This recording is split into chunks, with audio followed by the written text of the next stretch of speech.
treatment, or complications of individual patients. The material in this computer program and in the accompanying brochure is not necessarily all-inclusive and is intended for general information only. Therefore, we strongly recommend that you consult your personal physician in relation to your individual medical problem and follow his advice. Now, in that context, let's listen to this tape on sexual problems. This is a report on human sexuality. It is intended to give you greater understanding and better enjoyment of your sexual desires, responses, and activities. It is designed to meet the sex information needs of men and women, married and single, young and old. It is a program which will help persons with sexual problems and persons who are handicapped in their enjoyment of sex by lack of accurate knowledge. It is produced in collaboration with the College of Family Physicians of Canada and under the professional guidance of two internationally recognized experts in sexual problems, Dr. William Chernenkoff and Carolyn Chernenkoff. What you hear on the tape from this point onward is accurate medical information on the most common anxieties that people express about their sexual responses. If you have any questions, your family doctor can be most helpful in enlightening you further. Now, let's listen to a little drama at the breakfast table, involving Tom and Rachel, whose sexual life has somehow turned sour.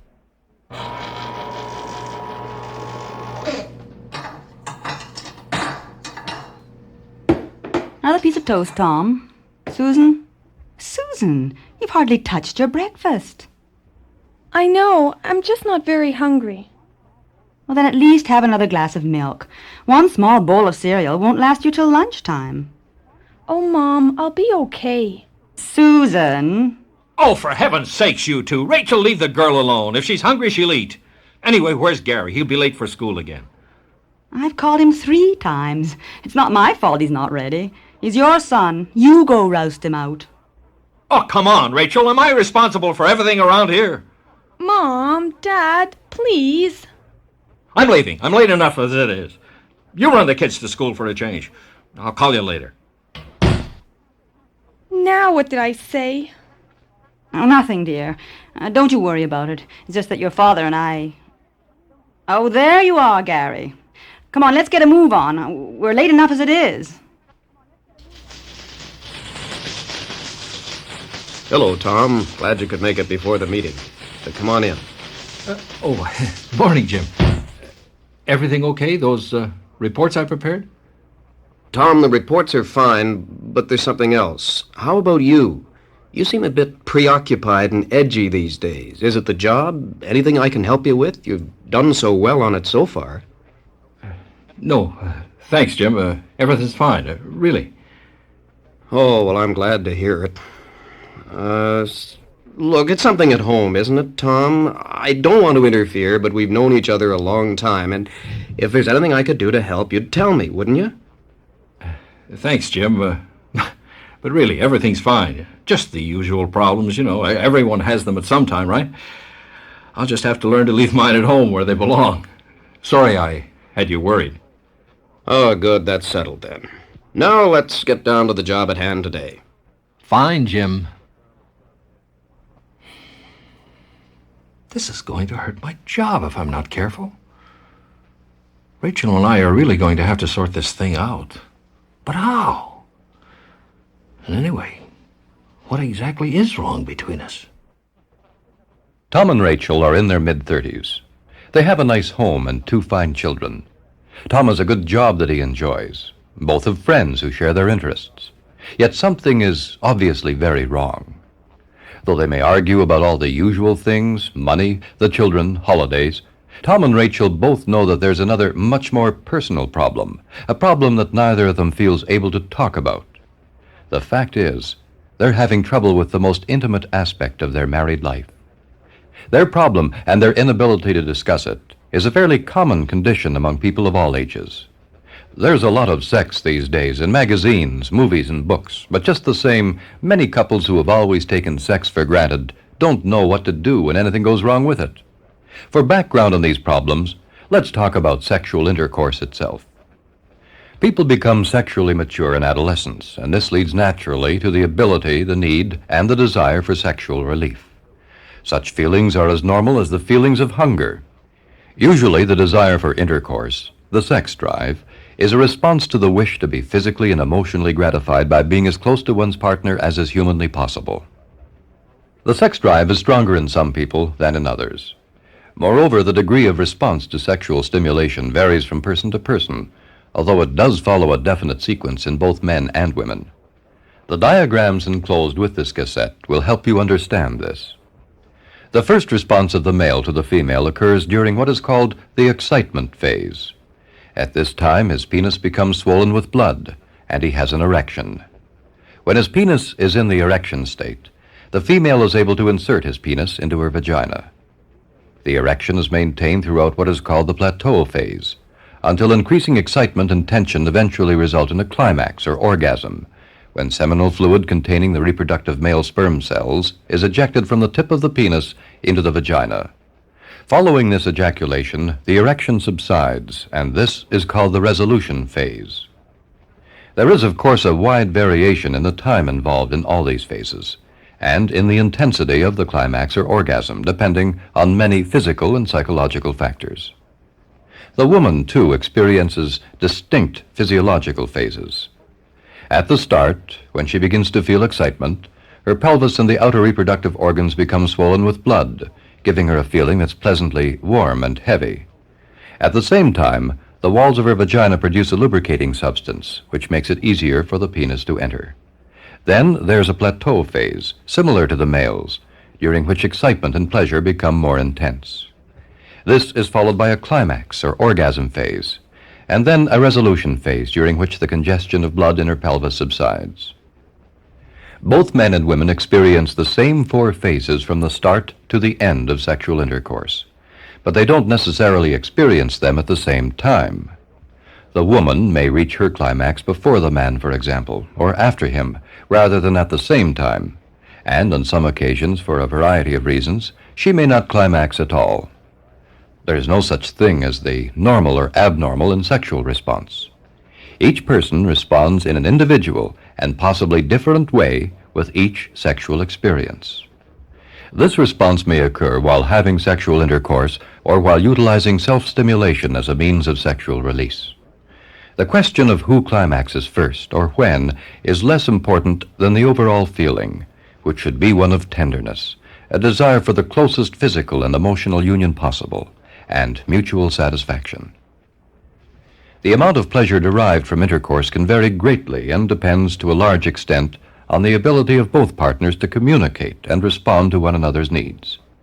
Usually, each partner signals what feels most pleasurable to him or her at any given time and responds to the same kind of signals from the other person. Unfortunately, some people find communication about sex is difficult or even impossible at any time. They have perhaps been brought up to believe that sexual relations should be taken as a matter of course, with the frequency depending on the desire of the male.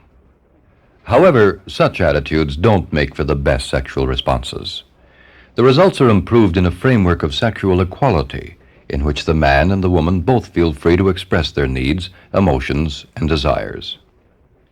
A major difference between today's world and yesterday's is that people are getting away from many of the centuries-old beliefs about sex, such as that man is stronger and harder, woman weaker and softer, and that women can't function as well as men in the business world.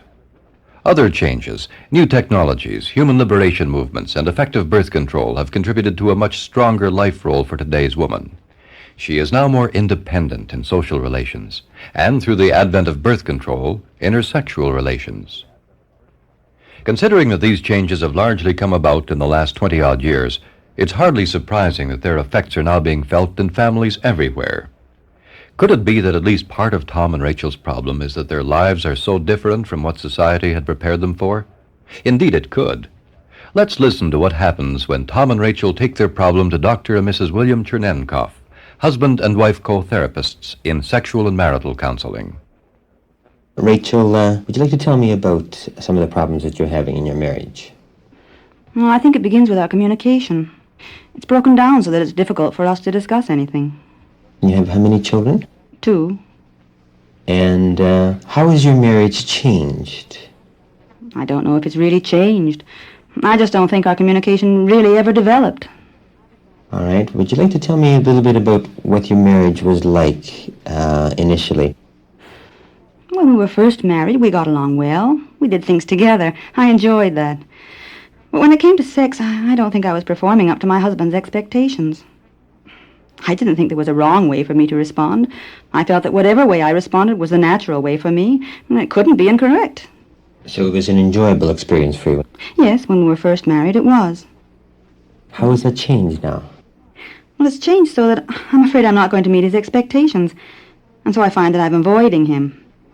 I find it very difficult to be in a situation with him that's going to lead to intercourse because I'm afraid he'll be unhappy the way I respond, and there won't be any pleasure in it for him, or for me. Has he expressed that to you? Yes, he has. In what way? He feels that I should be responding much more, that I should be getting more out of it than I am, getting the same amount out of it that he is. He wants me to be more affectionate. He asks me why I can't show my feelings and hold him and feel him. But I just find it very, very difficult. Could you tell me a little bit about yourself and your parents when you were young, as a child? What was their marital relationship like? They didn't get along well. They weren't very happy. Did they express feelings and emotion between each other? Very little. And towards the children? We were cared for, looked after. Everything was provided. But we didn't get much affection. All right. And how about yourself now in the marriage, in your own marital situation? How do you feel about expressing affection and feeling? I find it very threatening when he's very affectionate toward me. I don't know how to accept that affection. I'm afraid that if I'm affectionate towards him, he'll think that I want to have intercourse. And of course, I don't want to be in that situation.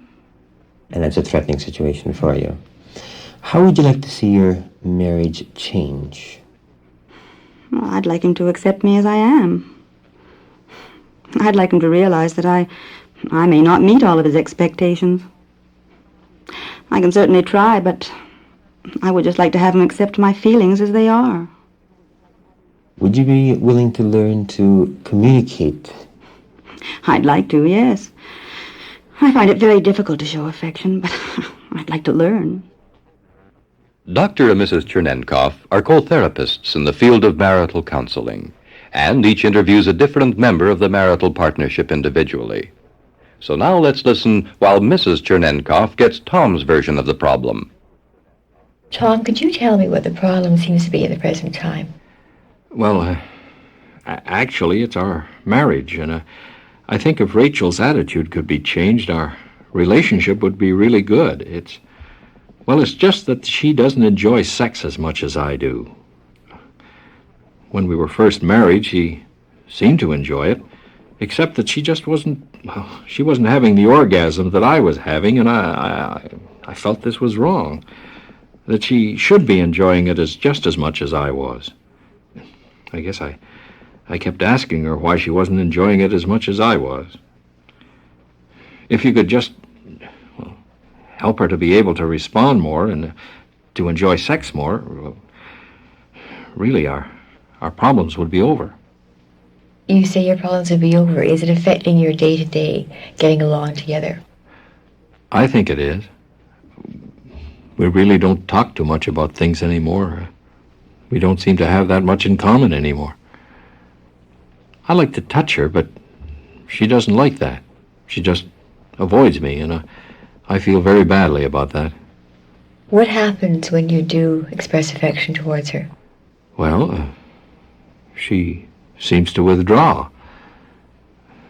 When we were first married, she used to like me to hold her, and she'd often put her arms around me, but I don't know, over the last years, it's been more and more me. When you were first married, and you didn't feel that Rachel was as responsive as you would like her to be, what did you say to her? I guess I asked her what I could do to make her enjoy sex as much as I did. And what was her feeling? She said she was enjoying it, but I felt she wasn't enjoying it as much as I was, and she really should be enjoying it more. Whose decision was it to seek help? Mine. I made the appointment for Rachel. When you were growing up, Tom, can you remember what your parents' relationship was like? We were a very close family. My parents touched a great deal, and they expressed a lot of love to each other and to me and my brothers and sisters. Rachel and I used to touch and caress when we were first married, but now whenever I touch Rachel and want to hold her and caress her, she withdraws. Do you ever have love play without having intercourse? No, we don't. Any reason? Why not? Just never thought of that. Whenever I touch her, I guess I expect that we're going to make love. Are you committed to her? Yes, very much so. We still love each other. I think we do. Do you feel you would want to spend the rest of your life with her? Yes, definitely. She's told me that, and I've told her that. But it would be, well, so much better if she would respond in bed the same way I do.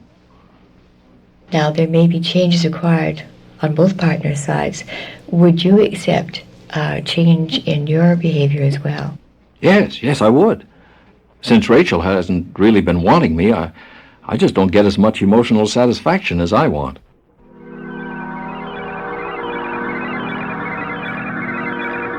You have just heard the first section of the audio tape part of this program. To test your understanding of what you've heard, you should now proceed to exercise 1 on your computer. So now push the stop button on your cassette player.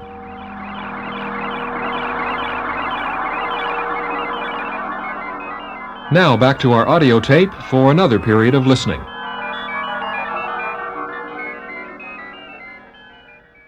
We now have seen Rachel and Tom, and they're both willing to change. They have a committed relationship. What do we do now? Rachel and Tom, what we'd like to do is to explain to you really what's happening in your relationship. Tom, you have an interesting situation because it's a situation which is very common to many males. Most of us have been brought up with the idea that when it comes to sex, we really should know everything that there is to know, and we should do the right things to a female, and she will respond. And that's a tremendous burden to bear, and when in actuality the female takes responsibility for her own feelings. What is important here, what's happened, Tom, is that there has been an expectation set up for Rachel. By the expectations being set up, this puts her into a goal or performance, a need for striving for something. What happens with Rachel is that she felt when she was first married that there wasn't an incorrect way to respond. However, her response was for her response, and there wasn't any measure whether it was good or bad. She accepted this, but unfortunately Tom did not accept this and felt that she should be performing at a different level. But what happened, she found she wasn't meeting his expectations. Then we become sort of afraid of what we're going to do in the next situation.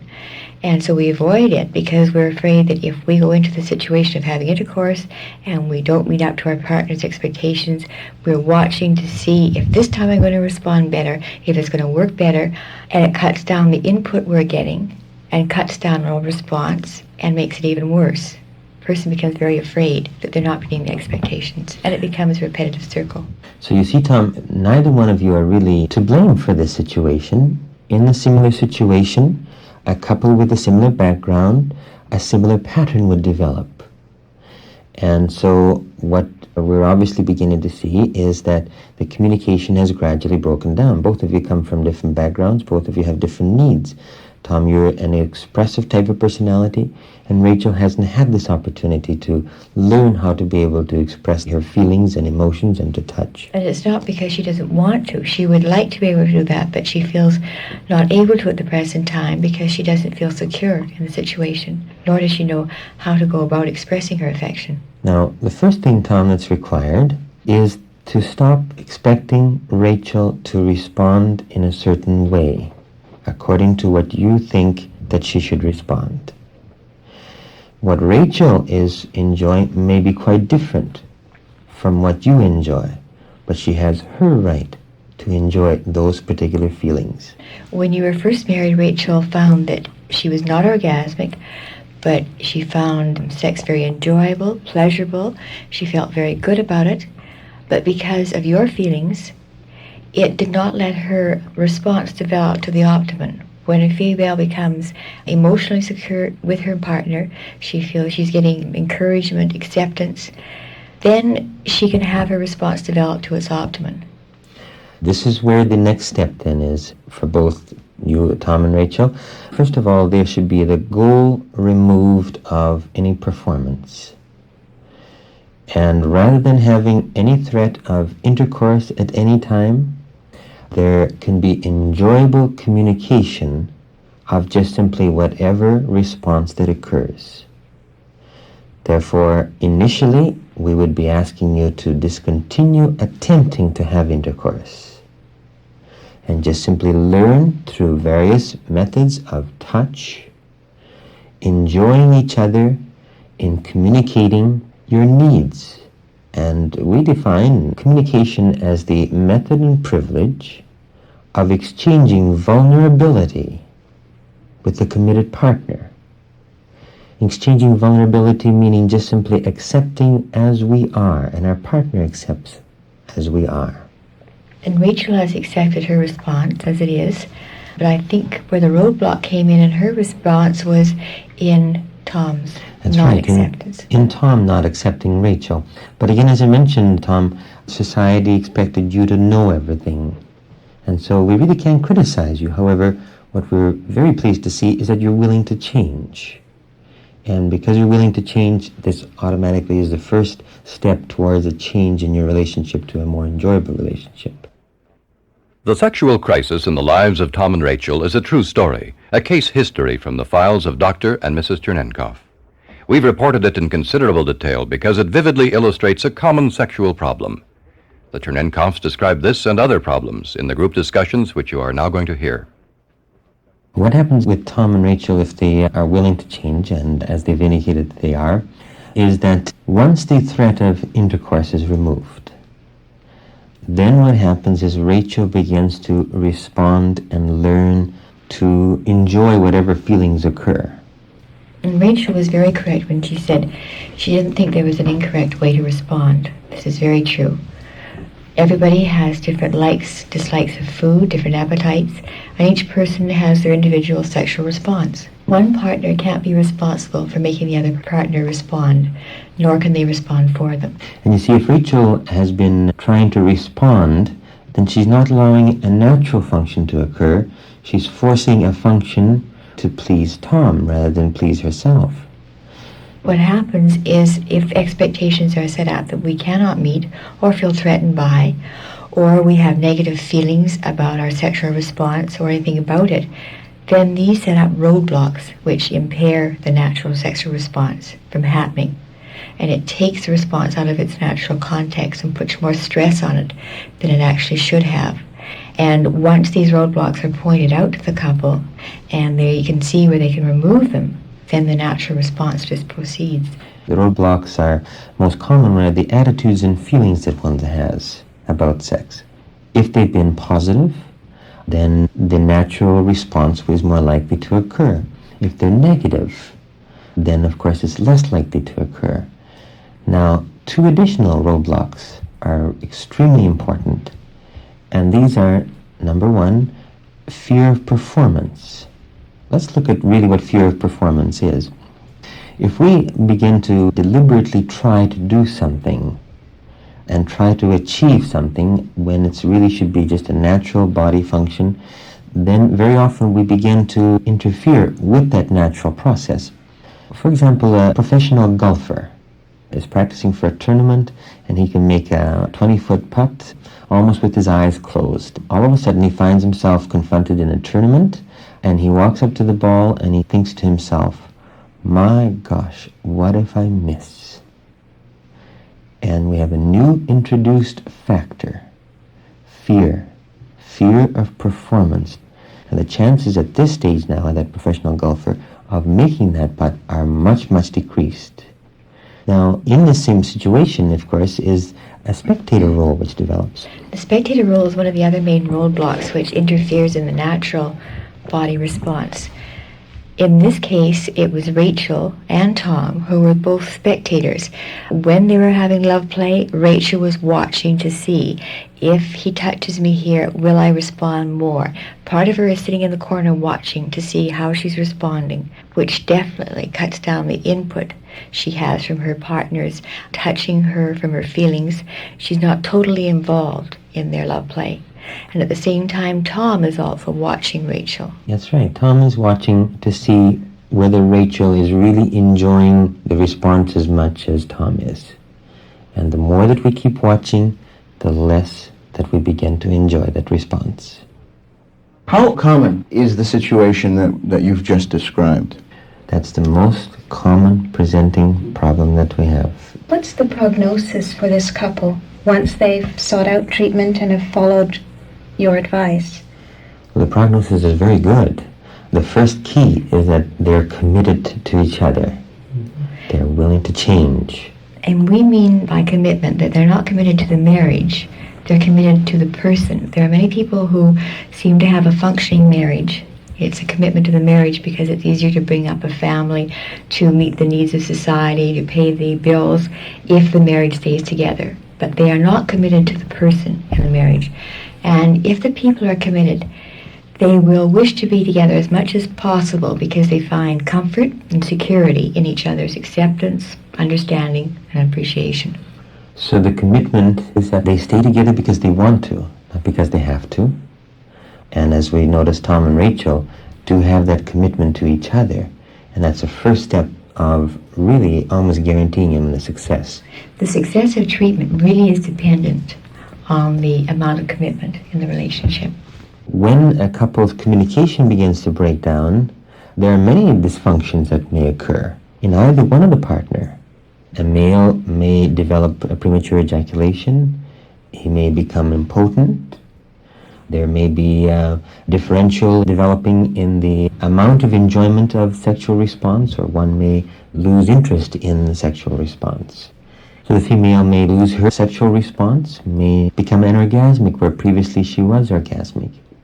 Or if a female had never been orgasmic prior to marriage or prior to the committed relationship, and if she had allowed the relationship to develop in the communication and enjoy whatever response that she had, whatever was enjoyable, then the chances are much more likely for her to become orgasmic in the near future than if she begins watching to see if very soon she's going to become able to reach an orgasm. For her to do that, she has to have the acceptance of her partner. Are we saying here that it is important for a woman to have an orgasm? Not every woman has an orgasm, and most women find that if they go into whatever love play they wish to have, feeling this is something they want, they have the desire, they feel good about it, they may reach an orgasm, they may not. The enjoyment they have of the love play, the enjoyment they have of expressing their affection to the other partner, and the feelings of goodness, that their body is pleasurable, the feelings that they had were good, this can be just as satisfying. And it's important for the male to understand that he doesn't necessarily have to expect his female partner to be orgasmic, not only in the same way that he is, but she may enjoy different pleasures and enjoyment about her body response entirely different than his. And we have two sides of the coin, really, to deal with orgasms. There may be a woman who has not reached an orgasm at the present time. She may, as the relationship develops. There is a woman who is orgasmic with each time they have intercourse, and each woman has potential to reach more than one orgasm at any time. I guess there's a lot of confusion, both for men and women, as to what female orgasm actually is. How do you know one when you see one? Now, as the introduction to this tape has indicated, the different phases of response. The orgasm is really a physiological aspect of it, is really basically to begin returning the blood flow from the pelvis, which is engorged the pelvis, back to the general circulation. And it just happens to be an enjoyable response. Whether orgasm occurs or not, the blood eventually will return back to the general circulation, and that in itself can be very pleasurable. We've talked about the male expecting, in some cases, a female to have an orgasm. How does he know whether his partner is having an orgasm or has had an orgasm? Well, this is a very important question because it's really not his responsibility.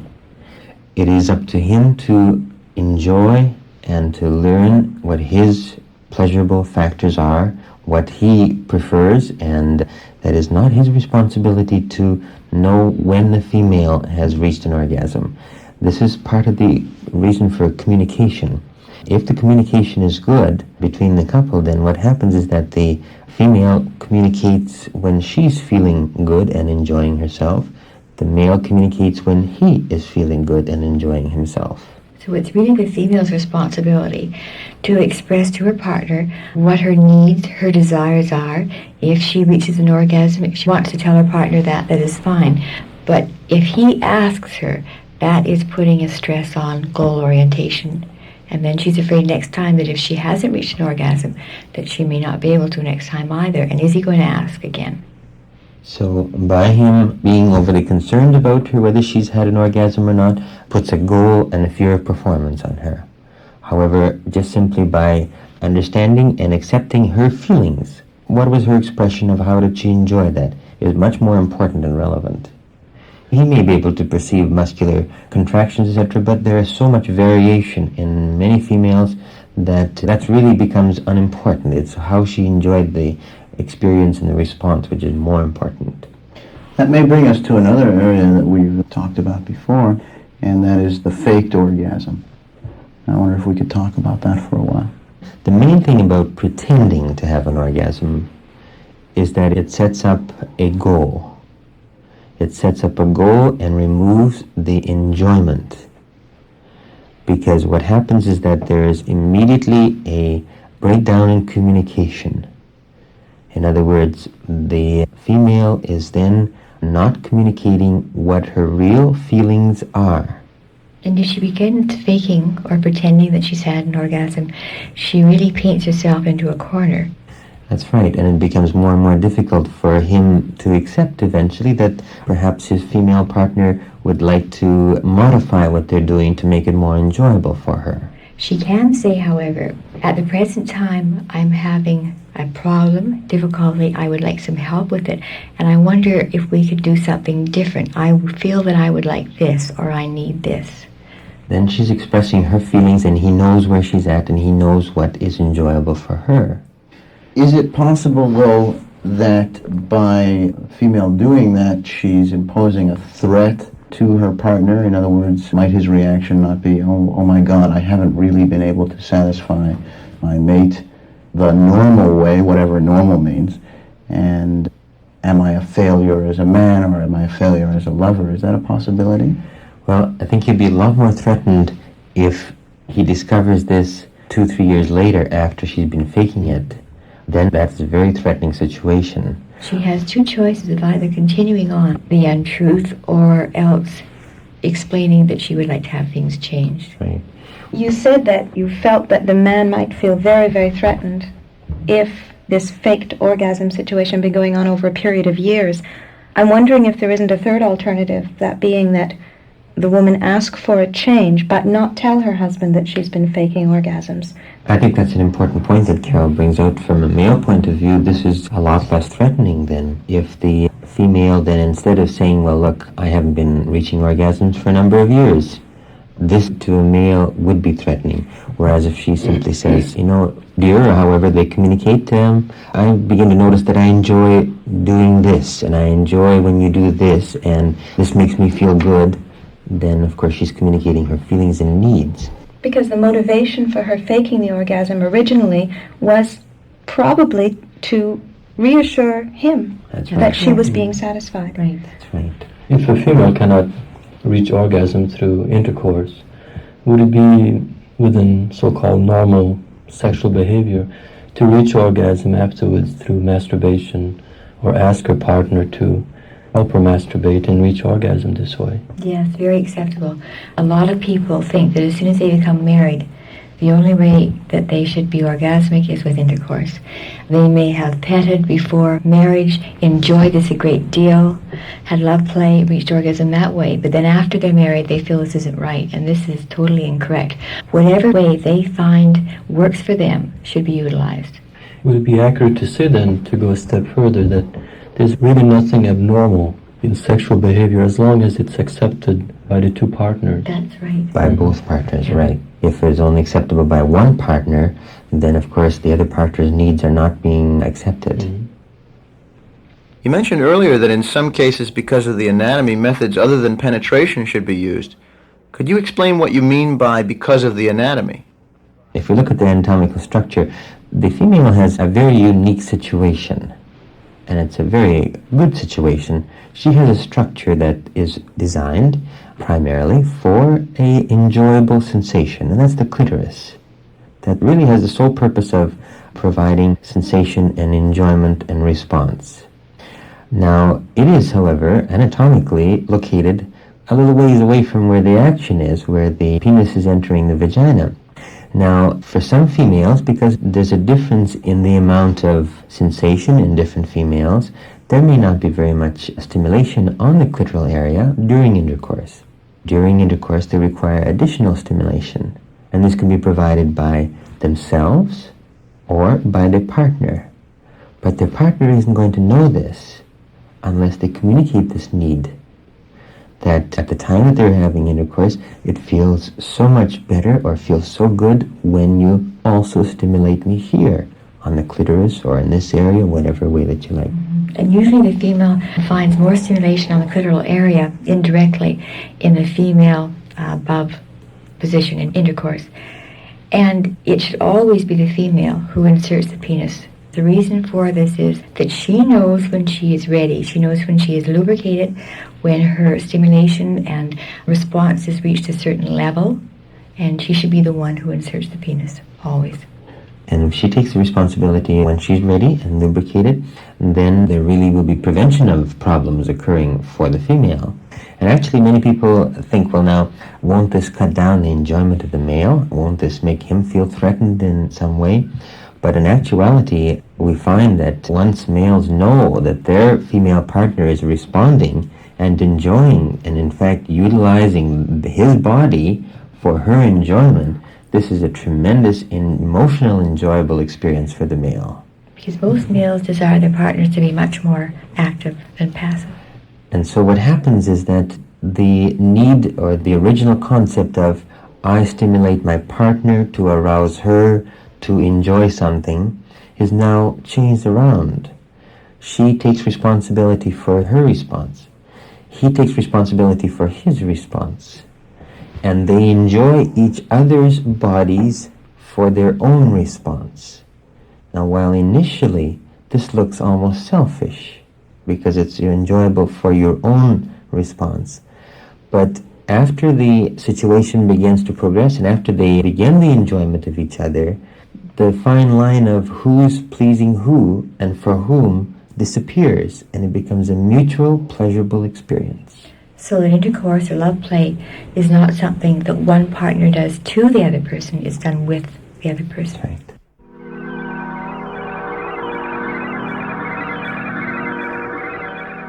You've now completed the second part of this audio tape, and you're ready for exercise 2 on your computer. So please push the stop button on your tape recorder now.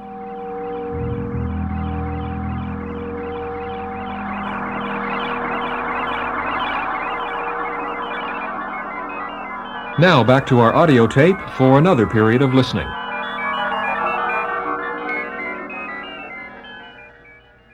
That raises a question in my mind. Does then the size of the penis or the size of the vagina have anything to do with sexual response and sexual pleasure? Right. This is a very common concern of many people. If we look at the plateau phase that is described in the introduction of this tape and the diagrams, we begin to see that the outer 1/3 of the vagina begins to become engorged with blood and therefore begins to narrow down. The inner 2/3 of the vagina actually balloons out, so that when the erect penis is inserted into the vagina, actual intercourse is taking place with only the outer 1/3 of the vagina. So that the old myth that the penis is too small or the vagina is too big really is of no significance whatsoever. The vagina is not an inactive organ. It is very active. It will adjust to whatever size the penis is and will accommodate whatever size that the partner has. There is actually a lot less variation in the size of the penis than many people think. There are many different variations in sizes in the flaccid penis. But when a penis becomes erect, the smaller non-erect penis has a tendency to enlarge a great deal more than the non-erect larger penis, so that there is very little difference in size.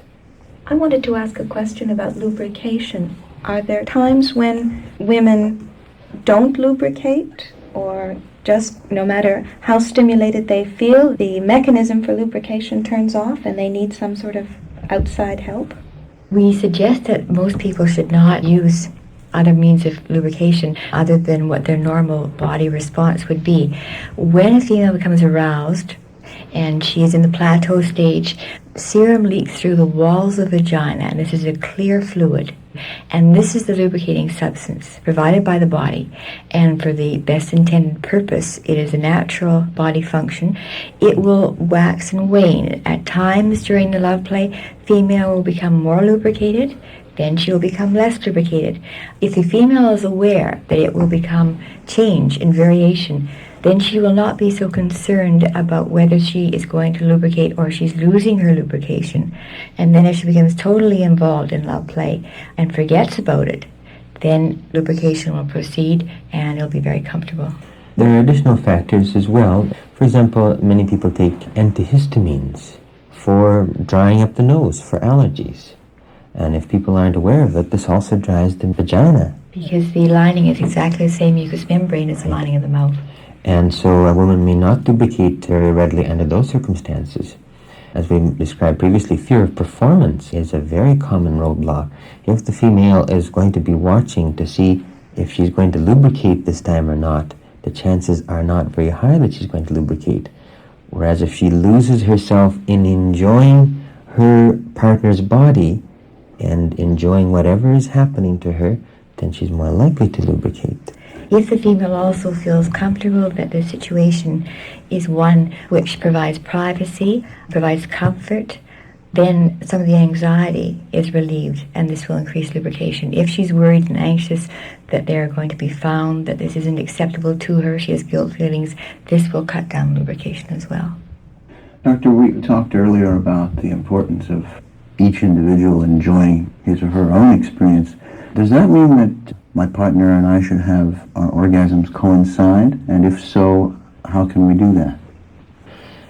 That's a very common myth, unfortunately, that has been set up by society, that the greatest thing in enjoyment is to have orgasms occur at the same time. And the bells start ringing and the ocean comes thundering in. Right, and all kinds of fantastic things happen. And of course, immediately that sets up a goal and a fear of performance. If orgasms happen to coincide in a particular couple at a particular time, fine, that is to be enjoyed, but that should never be the goal of any couple. Sometimes the female may reach her climax before, sometimes the male may reach his climax before. Anything is normal and should be enjoyed. If the female is orgasmic before the male ejaculates, she shouldn't feel, well, I've missed it, all is lost. She can enjoy insertion, containment of the penis, and that is a very pleasurable relationship as well. If she has not reached an orgasm and the male ejaculates, she should communicate her feelings to the male that she has not reached an orgasm, she would like further stimulation. If we say that orgasms that coincide are not necessary, why do we use the term premature ejaculation? What is it premature to? That's a very good question, because many people have a concern about that. Premature ejaculation is when the female is not satisfied 50% of the time. If the female has no sexual dysfunction herself, if the female is anorgasmic or has some difficulty in her own sexual response, then that does not apply. Premature ejaculation actually, of course, is very amenable to therapy. Please turn the cassette over for the other half of this program.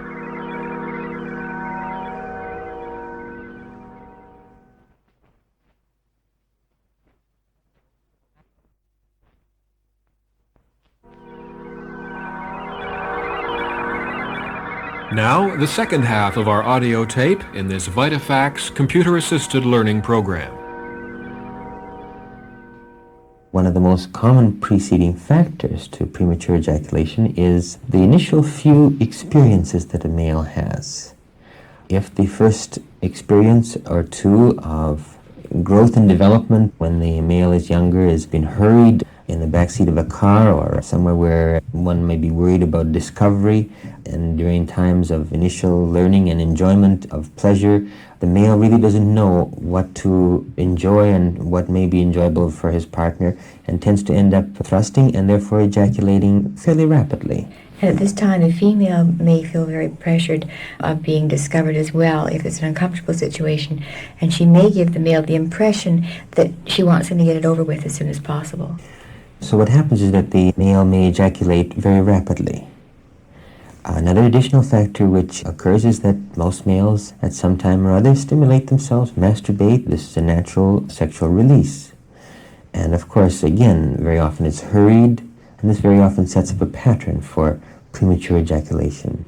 Now, in correcting the problem, the female and the male use a technique for developing control for the male to be able to maintain erection without ejaculating for longer periods of time. And this is a squeeze technique which physicians and counselors may teach, a technique where the female partner actually does the procedure, if we may call it, of teaching her male partner to develop the control. The male partner actually plays a very passive role in this particular situation. Now, there's something that we have to indicate. First of all, premature ejaculation is a male dysfunction. But it's a female distress. That's right. And it's usually the female who initiates counseling. So it's her who doesn't feel that she's adequately satisfied by him ejaculating too soon. So usually there is no difficulty in having the female agree to doing the squeeze technique on the male. And also relieve the anxiety and the performance orientation of the male. Right. It takes the burden off of him. That's right, because he's desperately been trying to not ejaculate. And of course, as we mentioned previously, the more he tries not to ejaculate, the more that he's more likely to. So with the squeeze technique, he lies down on his back on the bed. She sits with her legs really around his sides, so that in front of her is the male penis. And the squeeze technique is simply a matter of she stimulates the penis to whatever level of excitement that may develop in any way that she would like to stimulate it, whether it be manually, orally, in any way that she wishes to. His only role is simply to enjoy whatever happens. There's no goal to stop or to not ejaculate in any way. Once the penis is erect, then she takes the penis in between her index finger and thumb of both hands, and she places the index fingers just at the edge of the glans, or the head of the penis, and places the thumbs at the bottom of what's called the frenulum, or the bottom portion of the head, and just simply squeezes. Now, many people think that damage or harm could be done, but actually you can squeeze as hard as you want to, and no damage will result to the erect penis whatsoever. Female is concerned about the comfort factor of the male. This is reassured to the female if she takes her own thumb and squeezes it with the thumb of her other hand on one side and her index finger on the other side, and squeezes on the lower part of the thumb as hard as possible. This is about the same feeling that the partner would have on the erect penis when the squeeze technique is applied.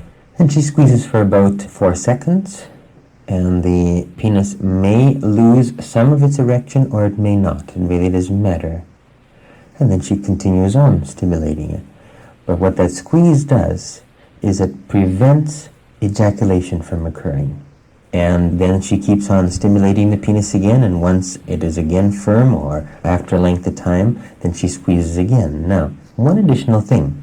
If the male begins to feel that he is approaching the point of ejaculation, he should relate this to the female, and then she just simply squeezes the penis again as described, and it'll automatically stop ejaculation from occurring. She should usually apply the squeeze technique about 6 times during the duration of love play. And what then is the long-term effect of that? How would that then prevent premature ejaculation after penetration? We have the couple do this for several days or a week, simply using the squeeze technique, and after they've utilized it, as my partner says, for approximately 6 times during that particular session, then they may go on to ejaculation by insertion, her inserting the penis in the vagina and him ejaculating, or he may ejaculate non-vaginally by her stimulation. Or they may leave and not have an ejaculation. It's entirely normal whichever way they wish to. The next step to progress is what we call vaginal containment. In other words, putting the penis inside the vagina. Again, the female approaches the male in exactly the same way, stimulates the penis, squeezes the penis a number of occasions after it's erect, therefore teaching it to prolonged staying erect without ejaculating. And then she takes the penis and puts the penis in the vagina, just simply for vaginal containment. Not to have any thrusting, but just simply for the male to enjoy and get used to the idea of having the penis in the vagina. If by any chance he feels that he is becoming aroused by this and he's getting near the point of ejaculation, he informs her. She takes the penis out of the vagina, she squeezes, and this stops the premature ejaculation from occurring. As soon as the extreme arousal by the male subsides, she again inserts the penis into the vagina. So now the squeezing process begins to be from the penis being inside the vagina and the removal of the penis from the vagina to squeeze to stop the premature ejaculation. And the male then learns a new response, a new enjoyable reflex that indeed he can have the penis inside the vagina and he can maintain that erection for a long time without having to ejaculate because she has the control of that. So it's really taking the pressure off the male. Off of him, you see, and then his fear of performance and his goal is gone. And she can control it as long as she wants to for her enjoyment. And if we look a little bit further in that example, she may be stimulating herself at the same time. She may stimulate herself in the clitoris. This experience in itself may be very arousing for her. And she may reach an orgasm while she's doing this for her male partner. And now she has the control of maintaining that erection and having it inside the vagina for as long as she wants to. And this is usually what happens, is that the squeeze technique very often begins to be incorporated into their love play as part of their love play. And eventually the male loses the premature ejaculation problem simply because he no longer worries about it. We said that it was a female distress. And usually what happens in a couple like this, their communication breaks down, there's a great deal of frustration, resentment on the part of the female. She feels that he is not meeting her needs. And although the squeeze technique may improve his lasting ability, their communication also needs to be worked on. Unless all the other aspects of the therapy is understood and the need for modification of how they communicate, just the squeeze technique itself will usually fail. And we shouldn't say always fail, but very often will fail. Whereas if the total communication is improved and she learns that really this is an enjoyable aspect for her, very soon she comes back and says, you know, that was enjoyable for me, that was great, I could have the penis in the vagina as long as I wanted to, you see. So really the focus of therapy is on the relationship, and the reversal of the sexual dysfunction is a side benefit. I think this brings up something, and that's that sex itself is not simply the act of penetration, that there's a much, much broader context that we have to look at. I wonder if we could talk about that for a while. Many people classify a sexual relationship as A to Z, and Z as being intercourse, and very often with orgasms coinciding. And of course, if we do that, then this becomes very goal-orientated. Whereas there are so many aspects about our sexuality that can be enjoyed. Sexuality is really an expression of the total being, and it is communication, expression of affection towards two people, and at any particular time, There can be different levels.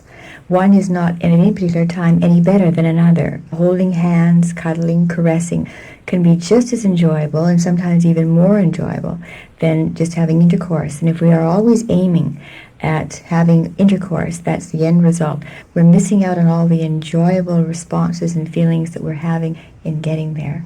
I'm glad you're saying that because, well, you were talking about the squeeze techniques and different techniques to cure different dysfunctions.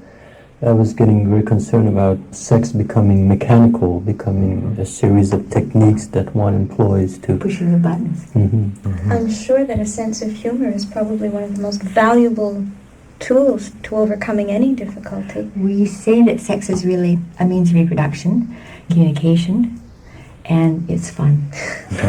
Above all, it should be fun and enjoyable. That's right. I was thinking that maybe that should be first. I think That's so. right. I think so. I was wondering about the opposite problem to premature ejaculation. What can a female do to help a male who doesn't seem able to ejaculate? Is this very distressing to him? The name for that is ejaculatory incompetence, rarer than premature ejaculation. This is where the male is not able to ejaculate inside the vagina. May be aroused, may have an erection, may ejaculate outside the vagina, but not inside the vagina, for a number of psychological reasons. The therapy in this particular case consists of, first of all, the couple understanding what their problem is, and that because of a number of factors that have occurred in his past life, this is preventing him from doing so. The approach is for the female to teach him to learn to ejaculate outside the vagina by stimulation, bringing him to a point of ejaculation, then ejaculating very close to the vagina, then ejaculating with the penis just a small amount inside the vagina, and gradually more and more inside the vagina. Is there such a thing as total frigidity for a woman? You can have a woman who perhaps has been labeled frigid, meaning not reaching an orgasm. So we try and do away with the word frigidity and we use the word non-orgasmic or unable to reach an orgasm.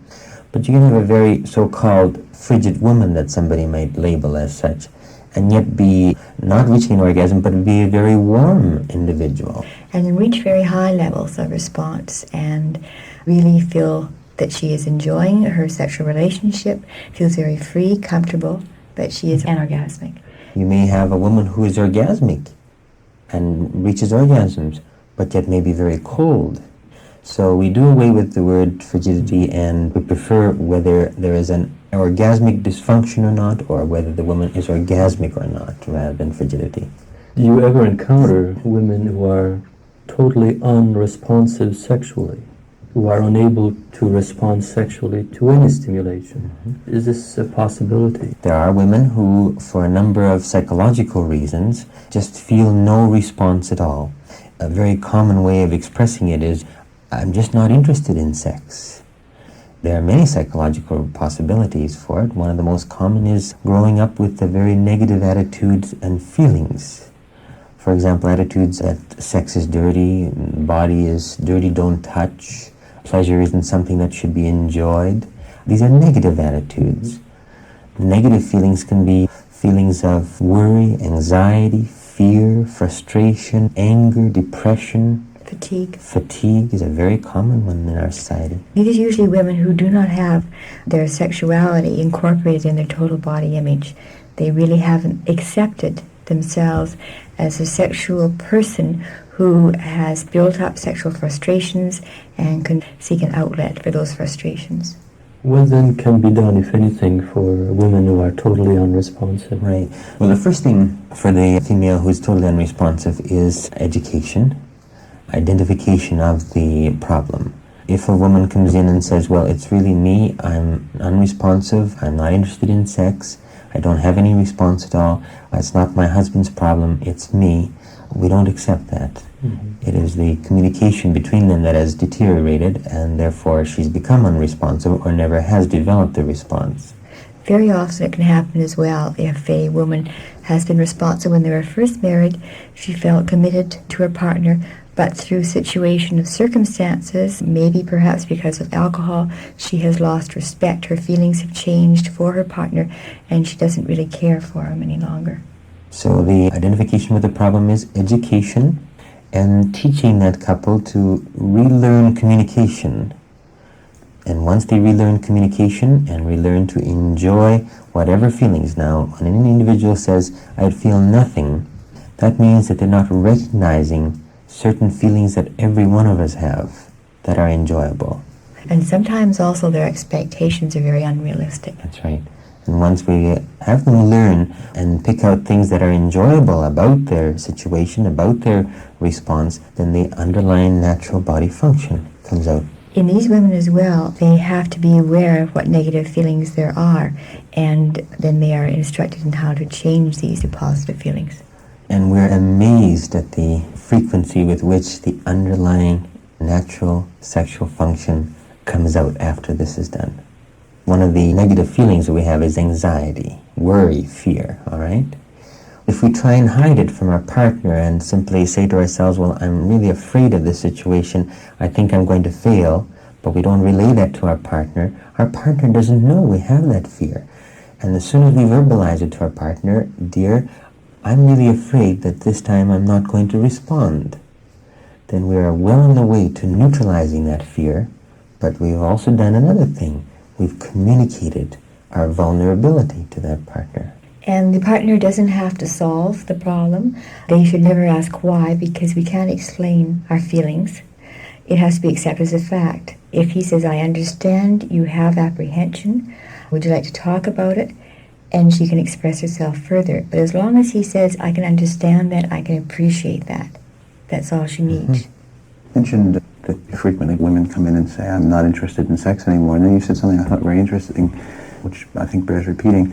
But she's never told her husband anything about it, anything to help him and her correct the situation. He wasn't meeting her needs. Instead of expressing her desires, taking responsibility of communicating these needs to her partner, she just lost interest. And this is very threatening to him then, because he feels that he must be something wrong with him. He's just obviously not doing the right things to stimulate her, but how can he know? And statistically, if we think that we know at a particular time what our partner wants, needs, or feels, 85% of the time we're wrong. Only that particular partner knows what he or she themselves feel and are enjoying at the time. And the reason for this is that our needs change as our moods change and our personality changes. So that what may be enjoyable for one person one day may not be enjoyable the next day. So the responsibility lies with the individual to communicate his needs all the time as they change. That's right. And one of the ways that we teach couples to communicate is what we call eye language, which is designed really by Masters and Johnson. And eye language is really a method of learning verbal communication. I meaning myself, I, That's not the eyes that we see with. Capital letter I. All right? Perhaps we can give you an example of this. Let's have sex tonight. Now, if I were to say that to my partner, I have no idea whether he thinks I may want sex, or whether he wants it or he doesn't. I am put into a situation of having to express how I feel without knowing what his feelings are. I didn't want in the first place, I just wanted to know what she was. Now, are you putting the onus on her? Exactly. That's right. Whereas if I were to start that with the capital letter I and express my feelings, dear, I have a feeling tonight that I would like to have sex. I can accept that feeling. I may not want to say that I want to have intercourse. I can say, I can appreciate that. I would like to be able to be held, to hold you, to cuddle, and let's just go from there. Now I know where I can start. Whereas before, I thought we'd just jump into bed.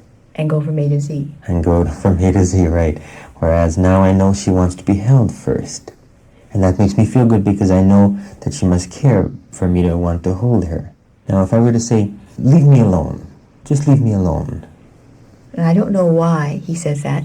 I think it's something that I've done because I feel total rejection and I feel I'm never going to approach him again. That's it. It's taken a lot of courage on the female's point of view to approach her partner, to initiate.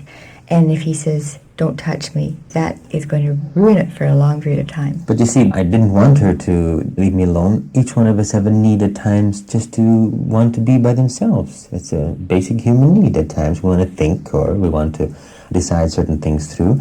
And if I were to express instead, right now I just have a feeling of a need to be alone, just to be myself, just to do some thinking, etc.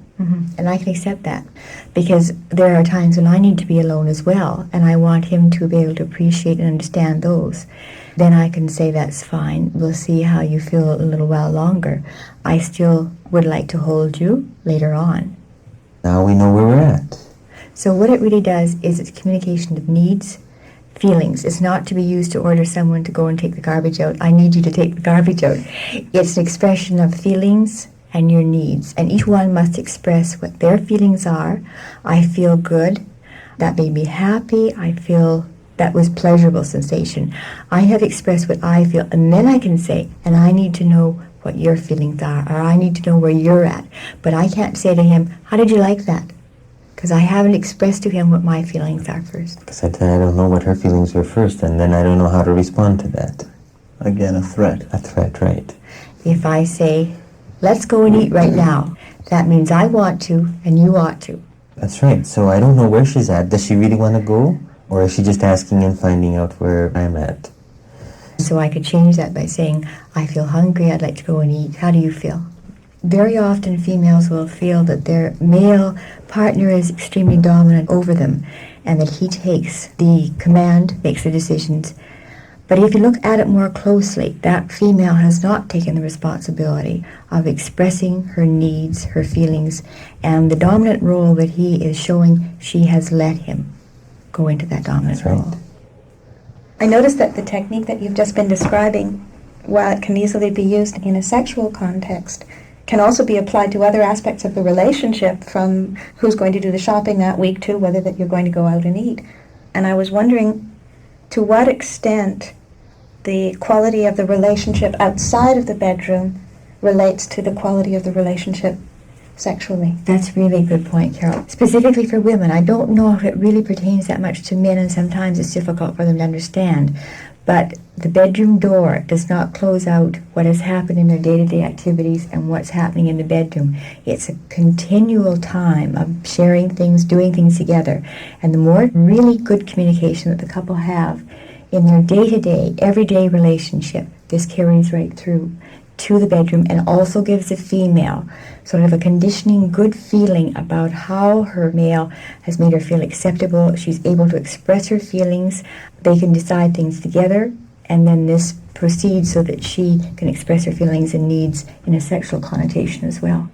And the same thing applies to the male, because although for a male to want to have sexual function or to have a response may be more of an initial physical response, but as soon as he begins to learn that there is more to it by communicating, it becomes that much more enjoyable. And communication and pleasure becomes really that seal that bonds that relationship even closer. Doctor, I have a problem. I hardly know how to tell you about it. I'm very interested in having sexual intercourse, but however hard we try, it doesn't seem to work. I think there must be something wrong with me, and I don't know what it is. Is there any physical reason why we shouldn't be able to have intercourse? Has penetration ever taken place? Meaning, has the penis ever been in the vagina? Well, not really, no. All right, so we classify that as an unconsummated marriage or relationship. There are a number of factors which may be a problem. One of them may be a physical, and of course, a thorough physical examination will be required to eliminate that.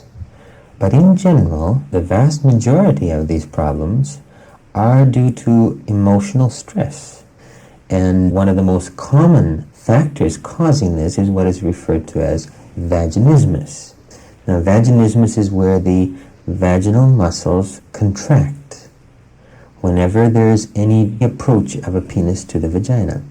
And this is involuntary. Each individual does not have any control over it. They are not rejecting their partner in any way. And if they could control it, they certainly would. Are you able to wear a Tampax or not?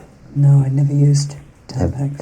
Is this because you find it uncomfortable to put the Tampax in? Yes, I tried many years ago to use one, and it felt so uncomfortable I didn't persist with it. All right. Further investigation would have to be done to properly diagnose, but the chances of this problem being vaginismus are extremely high. Does that mean having an operation, or? No operation is required. What happens is because of a number of factors which you may recall in your past or you may not recall in your past that have occurred that leave the connotation that intercourse is not allowable. Or there may have been a delay in attempt at having intercourse because of values that we may have had until a certain point in time in life. Or it may be a completely unconscious reason that you are not aware of at all. And what happens is that involuntarily the muscles contract. No operation is required for that. Simply teaching of incorporation of this aspect of your anatomy into your body image, learning how to be able to dilate the vagina slowly, comfortably yourself, and gradually allowing a penis to enter the vagina. And remember, no one entering the penis into the vagina for you, but eventually you taking a penis and putting it inside the vagina.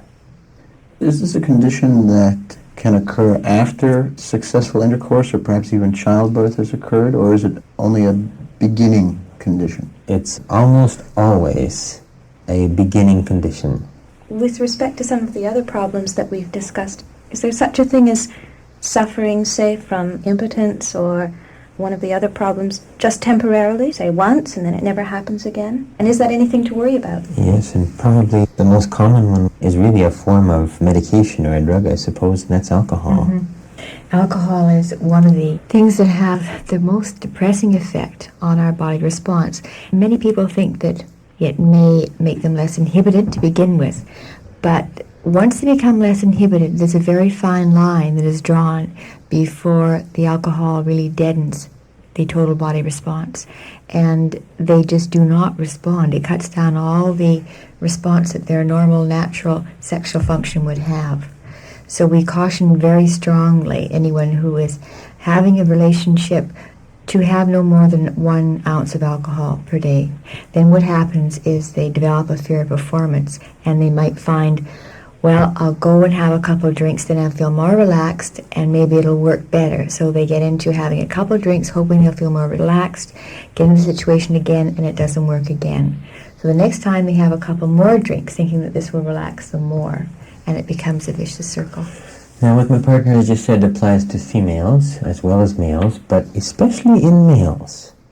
Because the female who has a decreased sex drive, because she's maybe using a little bit too much alcohol and it's decreasing her sex drive, still really hasn't that much to fear, except the fact that she's not responding as much, although this is important, as my partner has indicated. It's not as visible for a female. She doesn't have to be able to have an erection to have intercourse. But let's look at the male who visibly has to have an erection in order to be able to enjoy what they anticipate might be forthcoming intercourse. Now, more than 1 ounce per day of alcohol over the long period of time, no matter what anybody says, Masters and Johnson have found is a depressing effect, or it decreases the response. And what happens is that, suppose a male comes home after a party where perhaps he's indulged a little too much, he may feel amorous, or his wife may feel amorous, and all of a sudden he discovers no erection, and the more he tries, the more he has a goal of trying to do something, fear of performance sets in, spectator role sets in, and he can't, and he fails. Now, if he's comfortable with his own sexuality, he'll say, I drank too much, and I'll be fine in the future. But if he begins to worry and dwell about it and say, well, now I wonder if the next time I'm going to be like that, and the next time he may not even have had a drink, but because he's so worried that it's going to happen again, he's watching to see if that penis is going to go erect, and of course he's well on the way to developing impotency. And impotency is, of course, the male inability to maintain erection. Alcohol notwithstanding, is anxiety per se the major cause of male impotence? Anxiety with the fear of performance. Number 1 cause of male impotence is alcohol. Number 2 cause is anxiety associated with performing. And usually it's performing to please a partner. So one could be impotent with one partner and not with another? Yes, this is certainly possible, and we see couples with that. And that's, of course, selective impotence, where one partner, there may be no dysfunction, and yet with another one, there may be because of the tremendous anxiety to try and please and meet the expectations of that particular partner. This also occurs when the female is extremely dominant and the male just feels that he is not contributing what he feels his male role is. He's not an equal partner in that relationship. She's continually putting him down, telling him that he's not any good, he's not able to provide for the family, this sort of thing, and he really feels robbed of his masculinity. And the interesting aspect about all this is that all of this is so reversible by the couple learning to understand the importance of equality, of feeling equal in that relationship, of knowing how to communicate each other's needs, and how to eliminate the anxiety that's going along with trying to perform, and instead just learning how to enjoy each other. What can couples do about some external impositions which may be affecting their relationship or what they perceive to be external? For example, the time and emotional pressures that children might create, financial pressures. I imagine there are many, many of those kinds of things that will affect a relationship as a whole and thereby also affect the sexual aspect of a relationship. Just as really external pressures can affect any body function, so it can affect their sexual relationship. And the sexual response is probably the first one that is affected by fatigue, by pressures, by in-laws perhaps living in the same house, by children which are not respectful of privacy. One of the first things that every couple should do is put a lock on their bedroom door. Now, many people say, well, we can't do that because the children will wonder what we're doing inside their bedroom. Well, let's analyze that. How relaxed can we be in a relationship in the bedroom if we think somebody might run in at any time? Obviously, we're going to be watching to see if that door is going to open rather than getting lost in the enjoyment of our partner's body. Other external factors, as you mentioned, problems of work, financial problems. These can be very real problems of interference in a relationship.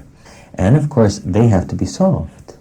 However, the couple choose to solve them, and one of the best ways to start is to begin communicating about those problems.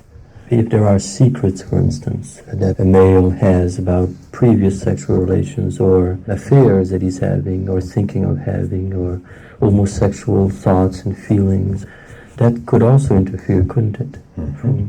First of all, the homosexual thoughts. Part of our experimentation as we go up is to experiment with other males. Now, this doesn't mean that there's in any way a homosexual tendency in an individual. This is part of the developmental process in the experimental and the growth and development. If a male has difficulties in the future, then what may happen is that he may look back on this and wonder whether this is a factor, whether this experimentation had been the cause of his problem. But if we actually look at that and analyze that, it's not the experimentation that was the problem. It's the fear and the worry about it that can be adding to whatever problem that may be existing or may even create its own problem. This is perfectly normal to be able to accept that whatever has happened in the past really is, with regard to any identical sex contact, is perfectly acceptable. And usually the apprehension and the anxiety caused by the partner trying to keep this secret to themselves and not sharing it with their partner is much worse than when they actually explain the situation to their partner. Is there any such thing as a sexual perversion? We would not say a particular thing may be perverse in any way for a couple for whom it is an enjoyable experience. And if we look at it that way, in actuality, there is a possibility that for some couples there may be no such thing as a sexual perversion.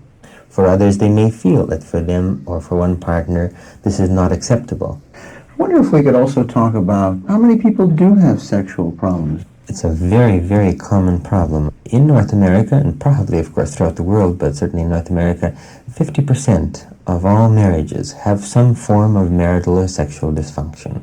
70% of those people can be helped simply by correcting misinformation, by education, and they do not need intensive therapy. 70% of the 50% are really functioning quite normally, but they are just convinced that they're not. Because they're convinced that they're not enjoying the response as much as they should be.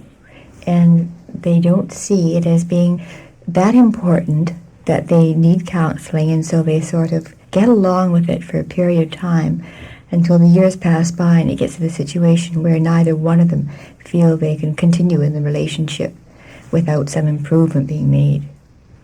Now, information or lack of information, it seems to affect 70% of this 50% we're talking about.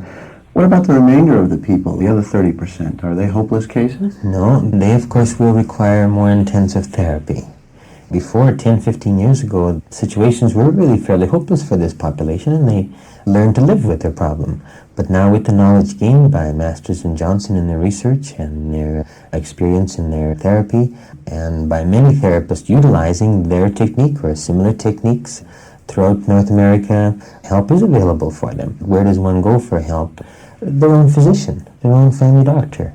More and more physicians now are feeling more comfortable about talking about the problems, and if he or she may not ask necessarily about the problem being there, patients should feel free to express concern, whatever they may be having. Can you give a general statement of prognosis for any person that comes in with a sexual problem, or any couple? The success of treatment is entirely dependent on the commitment that there is between the partners in the marital unit or the relationship. Let's maybe elaborate a little bit on that.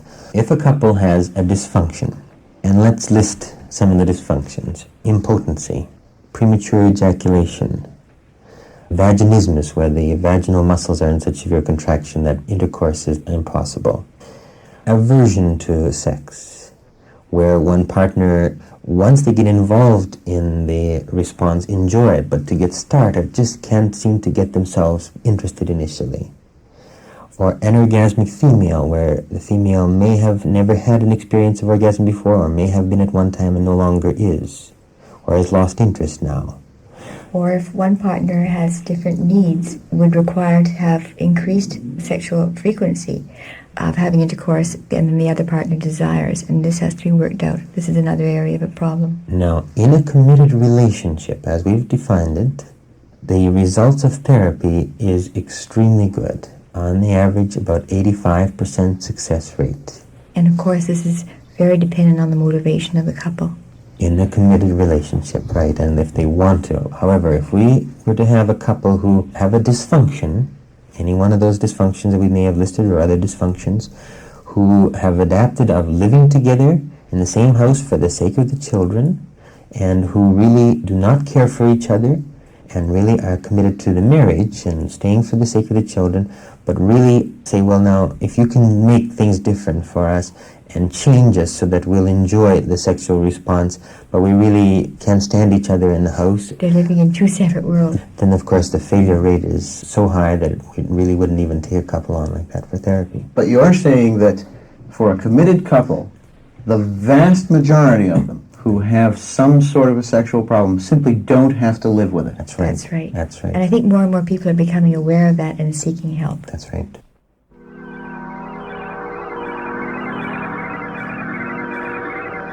That's the end of the third section of the audio tape, and exercise 3 on the computer is next. So push the stop button on your tape recorder and go to the computer.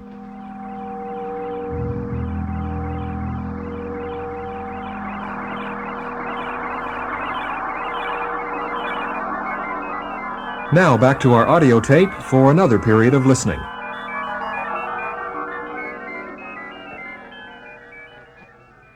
One more question I have is, you mentioned several sexual dysfunctions or sexual problems. Isn't getting old a dysfunction itself and an unsurmountable sexual problem? We're so glad you brought that up because that's a common myth. Because we age does not mean we become ill. And if we look at what really happens, when we age, we feel no differently than when we're young. We just simply have had more experiences. But mentally, our concept of our total body image is no different.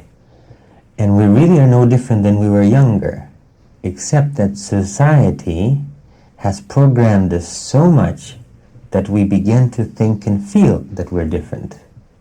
Now, having said this, there are physiological changes that occur. And these changes occur to every other part of your body system as you age. Now, in the female, what happens is that she may still have the same desire, she may be responsive and enjoy sex, but she may have a little bit more slower time. It will take her longer to respond, and her lubrication may be a little bit less. But the female body is very accommodating and can adjust to the situation when this is explained to her and when she is reassured that this is a normal occurrence. Let's look at the male. And what happens to the male in the same way, physiologically, just takes a little longer to develop an erection and become aroused. But yet somehow, sexually, we're expected to respond just like we will when we're 20 years of age. And so what happens if the male accepts that it just takes a little longer? He may not want to ejaculate each time that he has an erection. The erection may not be as full each time. At times it may be. These are normal changes, but they can be just as enjoyable feelings when they do develop as when he was 20 years of age. So what you're saying really is there's absolutely no reason why people over 60 should be discouraged or ridiculed for wanting more information on sex, wanting to be more sexually responsive and continue their sexual life in a significant way. That's entirely correct. The people in that age group definitely are sexually active. It is our society that has put the dampener on it. That's right. Unfortunately, a stigma has been attached to it, but they definitely should enjoy whatever sexual response is occurring for them, excluding other factors of health which may interfere with any body function. At any age. At any age. Their sexual function should go on right until death. They may experience feelings and enjoyment. Those are the listeners who may not be having response. That doesn't mean that they're in any way abnormal. It just simply means that their physiological changes have occurred at various stages. Is it generally true that these physiological changes result in a couple's having sex perhaps less frequently as they become older? Well, this is, if we may again use Masters and Johnson quotations, if you don't use it, you lose it.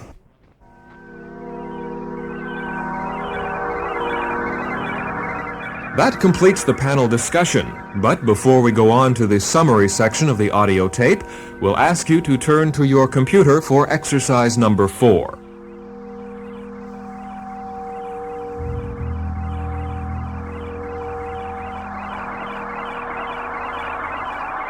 Now back to our audio tape for another period of listening.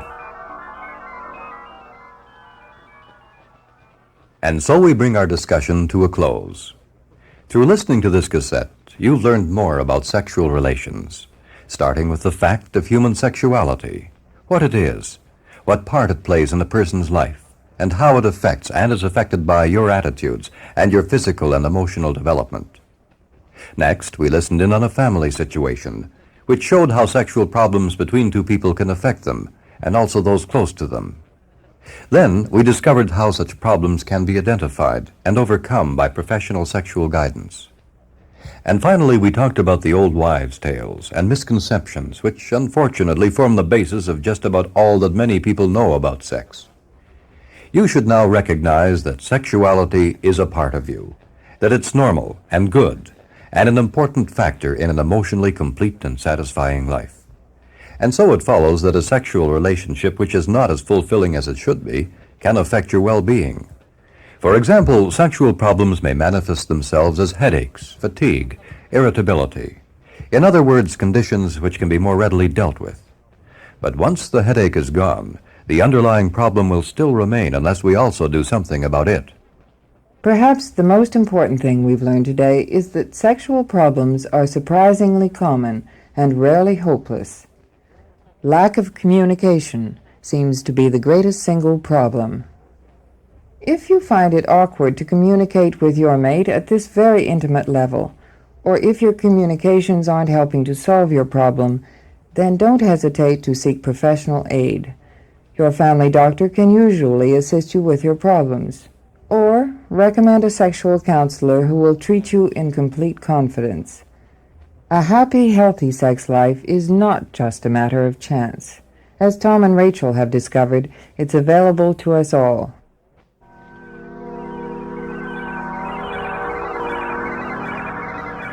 Now, one more reference to your computer, where you'll find 9 of the more important of the natural laws of sex presented for your reflection and application to your own situation, whatever it may be or may be becoming.